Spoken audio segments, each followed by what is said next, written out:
Yo, what up, y'all? Thank y'all so much for dropping by, man. Before I jump right into it, man, I got some info out here in these gaming streets, man. We already know what time it is, man. Yes, we got that Resident Evil 4 remake, baby. So it's about to drop on the 24th, man. I know you guys can't wait, man. This game haven't came out since 2005. Can you believe that? How many generations was that ago?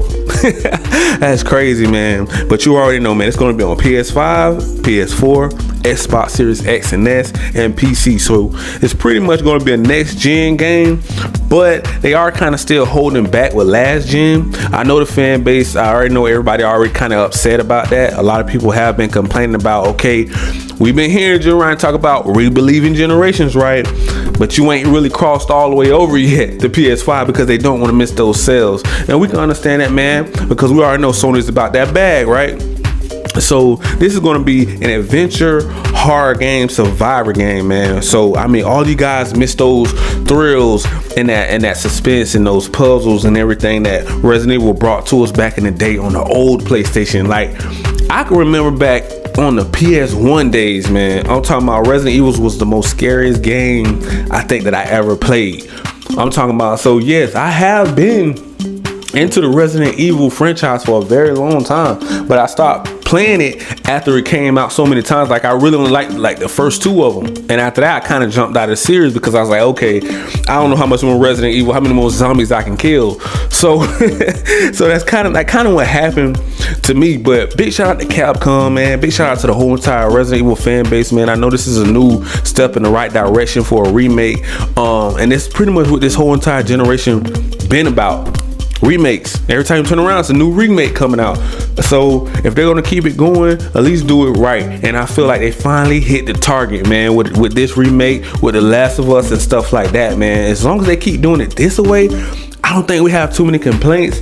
But some games we do kind of want to move in a new direction. I get it, but right now Sony's trying to play it safe. You know what I'm saying? Some of these other publishers, companies, and everybody are trying to play it safe. The studios, people ain't got a lot of money to keep spending and wasting in games like Forspoken, and then it flop. So this is why they keep doing remakes, because they know this game is going to make a lot of money, man. And especially if you ain't have a lot of time to just sit there and write another game, design another game, make another game for another 4 or 5 years, you don't want your studio to go under. So it's better to have a remake coming out while you're working on a new game or a new IP. So this does make sense to make remakes, but at the same time, we kind of want to move forward. So, man, without further ado, man, you guys already know what to do. Make sure you smash that like, that subscribe button, click that notification bell so you guys can be notified on all of the new latest and greatest news out here in these gaming streets, man. And now you guys can just sit back, relax, and enjoy this review on Resident Evil 4 Remake. Peace.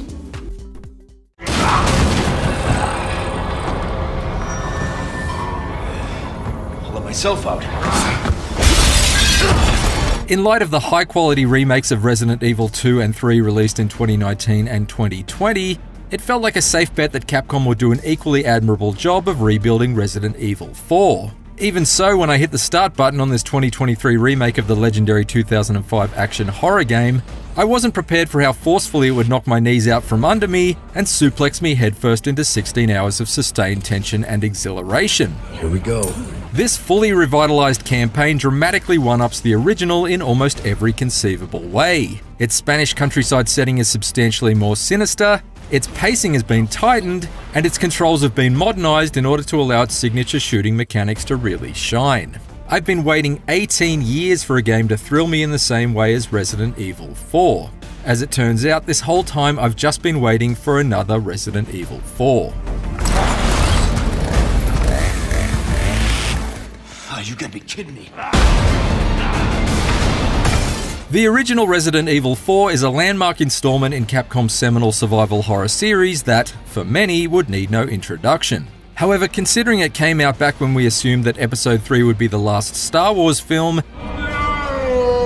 and iPhones didn't even exist yet, I should probably give it some context. At the time, it was a big deal for Resident Evil to switch from the series' traditional fixed camera perspectives to a then radical over-the-shoulder viewpoint that brought us uncomfortably close to the gore and put the emphasis on reflexes and precision targeting. And as a result, Resident Evil 4 was an action horror epic without peer.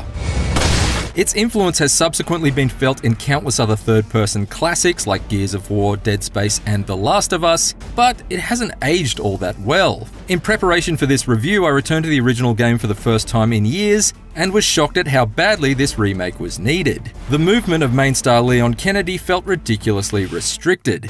He struggles to get around as though he's wearing an old pair of skinny jeans that haven't fit him since his police academy days, and is immobilized anytime he gets his gun out. By modern standards, it's absurd and would absolutely put off a lot of newcomers before they could begin to understand why this game is so highly regarded.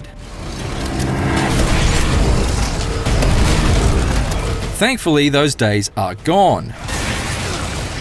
Not unlike the recent Metroid Prime Remastered, this Resident Evil 4 remake plays like a 2023 game. Luxuries like simultaneous twin-stick movement and targeting mean that you can cautiously back away while still keeping your gun trained on the advancing hordes, or sidestep out of the way of an incoming crossbow bolt without having to remove your eye from the scope of your rifle. This newfound freedom of movement makes you better equipped to really make the most of the immensely satisfying area-specific damage effects. Whether you're blowing kneecaps out to expose an enemy to a melee finisher, or simply reveling in some of the grisliest headshots in the history of video game shotguns. Leon's combat knife can also be used to parry enemy attacks or bring a swift finish to staggered foes, or to take enemies out silently after he's crept up on them with his new ability to crouch. Must be those looser fitting jeans. Crucially though, this overhauled control setup makes combat more fluid without compromising any of the challenge. The added benefits of the knife are balanced by the fact it takes damage with each use, so you can only rely on it sparingly. Otherwise it will break like a tiny master sword and must be repaired at a merchant before you can resume stabbing. Meanwhile, enemies move in dangerously erratic ways and have a tendency to quickly overwhelm in numbers, so you still have to make snap decisions when it comes to prioritizing targets. Resident Evil 4 may well give you a more functional toolset to aid Leon's survival, but you still need to keep your wits and reflexes sharp, because losing your head amidst a crowd crawling with a murderous mind-controlling parasite can swiftly result in Leon literally losing his. I also love how the tactile nature of almost every element in your surroundings can be used as a tactical advantage.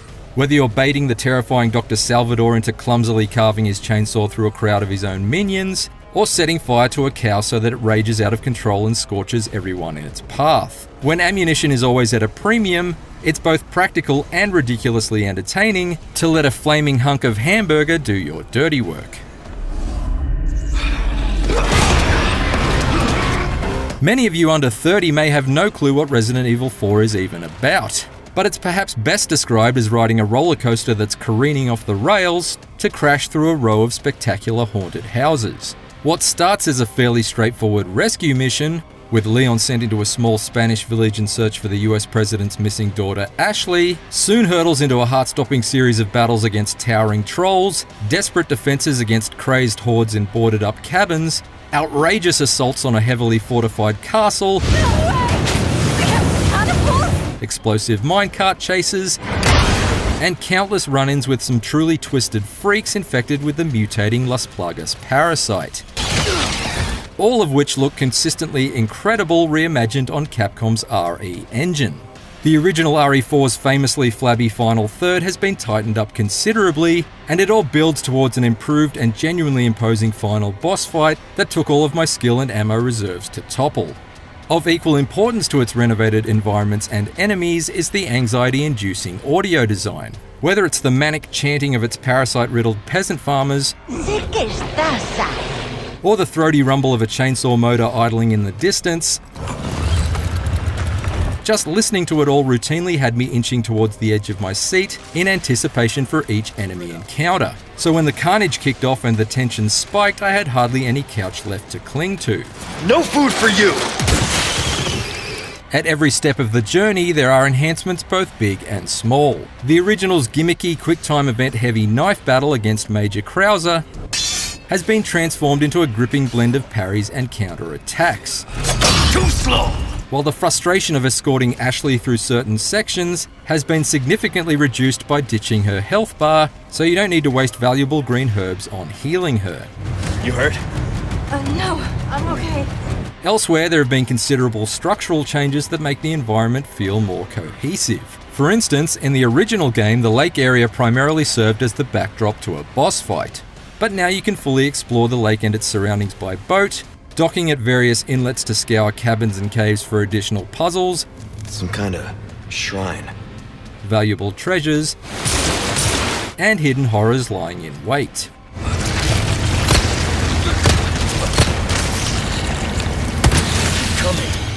When you need to take a breather, the mysterious merchant returns to keep Leon topped up with a suite of dangerous devices like a quaint form of Q-branch, Welcome. What can I interest you in? along with new recipes that allow you to craft the exact ammo types you want when out in the world, rather than having to rely on randomized drops. He also pays the bounties on the optional side quests that have been added throughout the campaign, which prove to be fun little diversions away from the story's murderous main path. These bounties are paid in gemstones, which can be traded for unique items and upgrades, so although I was initially sad to see the iconic red dot sight removed from Leon's starting pistol, it only took me a few short quests to be able to buy one and fit it myself. As you wished. The merchant also gives you access to the new bolt thrower weapon during your first encounter, and its reusable bolts come in handy in the story's early hours when you're still finding your feet. Yet despite his generous prices and fabulous wares, I couldn't help but feel a little shortchanged after each transaction, since his re-recorded dialogue isn't delivered with quite the same kind of goofy charm as that of the grizzled original. What are you buying? However, in the scheme of things, it says a lot for the overall quality of this remake, when the only minor black mark I can give it is for its slightly blander black market dealer. And if this is your first time playing, it likely won't bother you in the slightest. Whether you're a fan of the original or a newcomer with a hankering for some action-heavy horror of the highest quality, Resident Evil 4 is like a parasite-riddled Spaniard, a total no-brainer. Its combat is friction-free but no less stress-inducing thanks to its ferocious cast of creatures. Its story rapidly shuttles through a series of action scenes that are diverse in structure but uniformly unwavering in intensity, and its world is rich in detail and full of fun and often snarling surprises. Its improvements over the original are too numerous to list, from simple quality of life changes to completely overhauled boss fight mechanics, and with the exception of the disappointingly diminished personality of the merchant, the team at Capcom has barely put a foot wrong. So what are you buying? Only the most relentlessly exciting Resident Evil adventure of all time that's been rebuilt, refined, and realized to the full limits of its enormous potential. A wise choice, mate. Don't get yourself killed now. For more IGN reviews, check out our verdicts on Bayonetta Origins and Dead Cell's Return to Castlevania. And for everything else, stick with IGN. Where's everyone going?